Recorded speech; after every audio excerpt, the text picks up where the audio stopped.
Hi, I'm Artie Jones, host of the Southside Show. The Southside Show will introduce you to the talented individuals, visionary leaders, innovative entrepreneurs, and game changers that make a Southside strong. Here's a recap of 2022. One of our earlier guests, her name is Erica Rocker. She's the Economic Development Officer with Clayton County. One other point that I definitely need to mention is the opening of the Clayton International Water Park and Spivey Splash. Our water park features 1,200 feet of a lazy river. It's the longest lazy river in the state. There'll be a kids pool, play structures, a sporting pool, splash pad, large water slides, cabanas. Wow, I'm looking forward to that.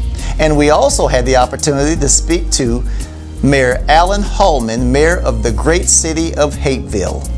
You're working on, kind of tell us about those. We've got a couple of multifamily projects coming out of the ground. Our development authority recently sold a parcel, and we've got some homes and retail going in on there on South Central Avenue, right at the East Point border. We had the opportunity to speak with Gerald McDowell, Executive Director of the ATL Airport CID. And so one of the first projects that was identified is what's called micro transit, where you have an autonomous vehicle that could carry anywhere from 2 to 4 to 6 different people, and it works similar to a rail system, but the difference being when you get into a pod car, it will take you directly to your station without stopping at the ones in between. And we can't leave out the great city of Forest Park. We had the opportunity to speak with the Honorable Mayor Angeline Butler. You know, most municipalities are automobile centered. This is going to help pivot us in a sense to a more communal shift to where we're going to get a little bit healthier because we're going to be walking more. We're going to be able to speak to our neighbors more because it's going to attract more people and get them out of the home. And it's going to be overall better for our environment because it'll be less cars on the road because we're going to be more active. And so I'm really, really, really proud of this. Our Parks and Rec Director, Tariq Maxwell, he's working hard to make sure that we are just going to continue the level of service and quality of life to bring to the city that the residents deserve. And we've all heard the saying, there's no point like East Point. We had the opportunity to speak to Maceo Rogers, Economic Development Director with the City of East Point. And of course, you know, we've been able to do numerous workshops, educational workshops, as well as a couple of bucket garden workshops. And of course, this allows those that are interested to go from start to finish on how to not only plant their food, but how to cultivate and grow it.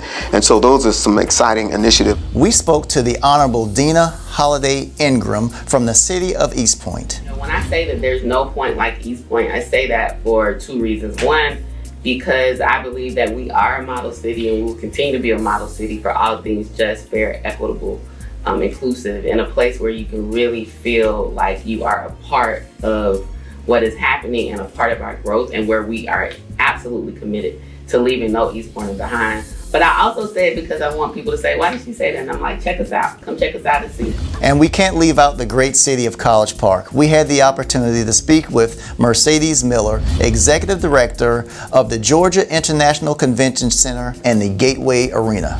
College Park, every time a plane takes off, College Park is a part of it. When people buy food in the concession area in the airport, College Park is a part of it. So we have our tentacles everywhere. We have the busiest MARTA station right there in the city of College Park. So we're like the hidden secret, but I don't care where you go, you have to come through College Park. So right. I'm excited about that. And we spoke with the Main Street Manager for the city of College Park, Renee Coakley. So they can buy these condos? That is correct. And live in them? Correct. Okay. And they're actually, you can take virtual tours right now to see what they will look like. They will be amazing once they're brought to fruition. And then I do believe that all of them have already been accounted for. People have already signed up to have those housing units. And we had the opportunity to speak with Rosalind Rawls-Uter, the Executive Director of the Motherless Daughters Foundation.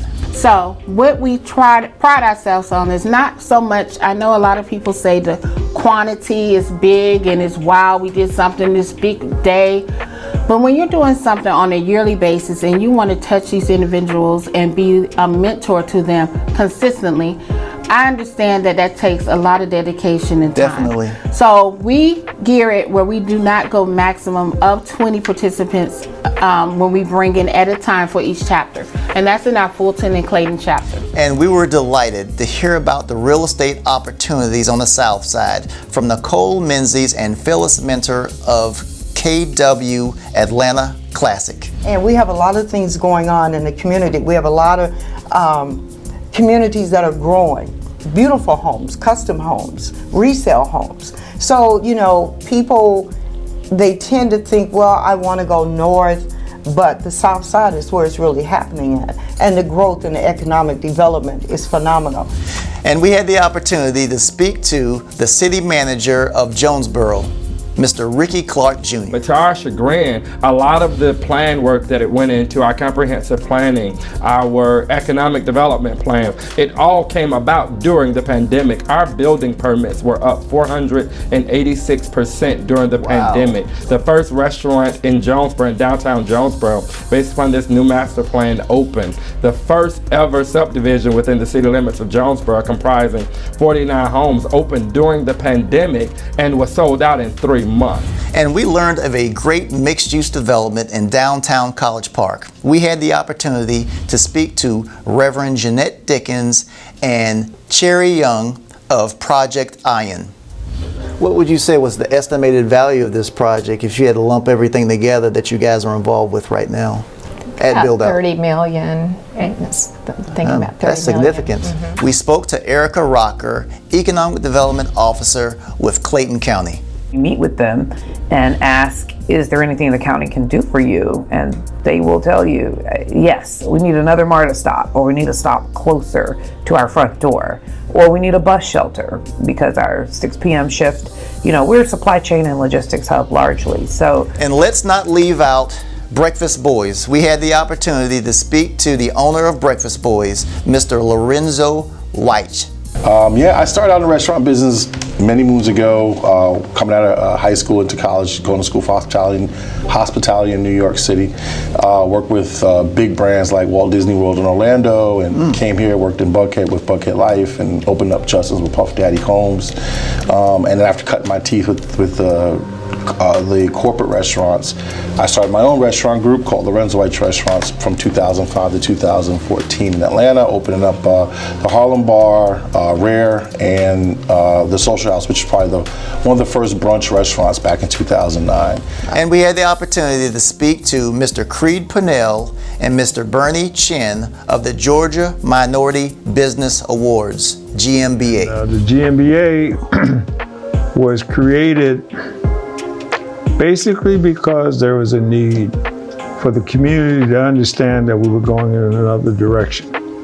The other direction meant that we had to communicate with other cultures. Not only have a very big mix of culture, and at the same time, everybody is very supportive when it comes to entrepreneurship.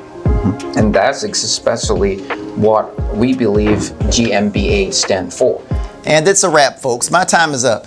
I'm Artie Jones, host of the Southside Show, bringing you the latest and the greatest that the Southside has to offer. And if you don't remember anything else from this episode, please remember this. Don't sleep on the Southside.